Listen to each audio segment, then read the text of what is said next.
Ready, start.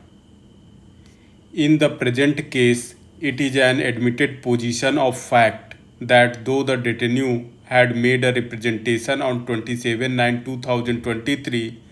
to the jail authorities for onward transmission of the same to the detaining authority and the central government, it is merely stated in the counter affidavit that the jail authorities informed that the representations dated 27/9/2023 were submitted by the detainee. The jail authorities had sent the said representations to the authorities concerned through ordinary post. It is further stated that the said representations were sent by the ordinary post, and since the said representations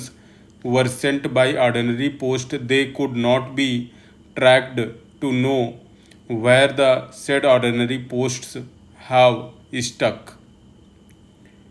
It is further averred that only after a notice was issued in the present matter, the said representations were sought from the jail authorities, and the same came to be rejected on 11/6/2024 and 12/6/2024 respectively. The memoranda dated 12/6/2024 further show that the Director General CEIV, being the central government, received the representation of the detainee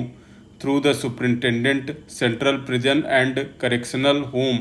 and the representation was received by the detaining authority. However, there is no mention in the counter affidavit as to when the said representations were in fact received by the central government and the detaining authority. Presumably, if it is held that the representation would have been received by the central government within 2 or 3 days from the date of dispatch thereof, that will bring the date of receipt on 14/5/2024/15/5/2024. Even if it is presumed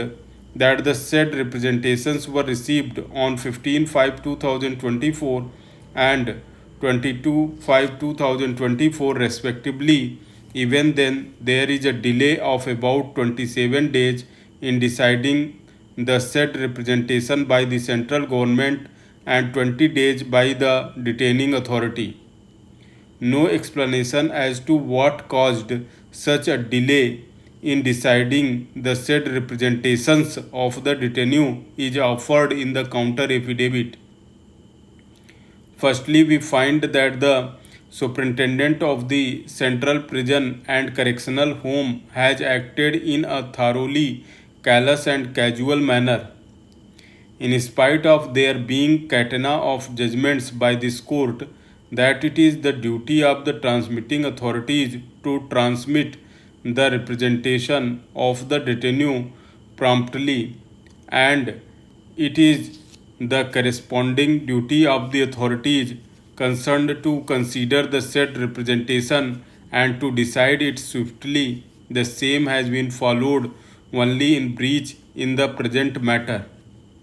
In the present case, it has been casually stated that though the jail authorities had informed that the representations of the detainee were sent through ordinary post, the same were neither received by the detaining authority nor the central government. We deprecate the practice of the prison authorities in dealing with the valuable right of the detainee in such a casual manner. In spite of this, court clearly observing in Vijay Kumar (Supra) that the state government must gear up its own machinery to ensure that the representation is transmitted quickly, it reaches the central government as quickly as possible and is decided expeditiously.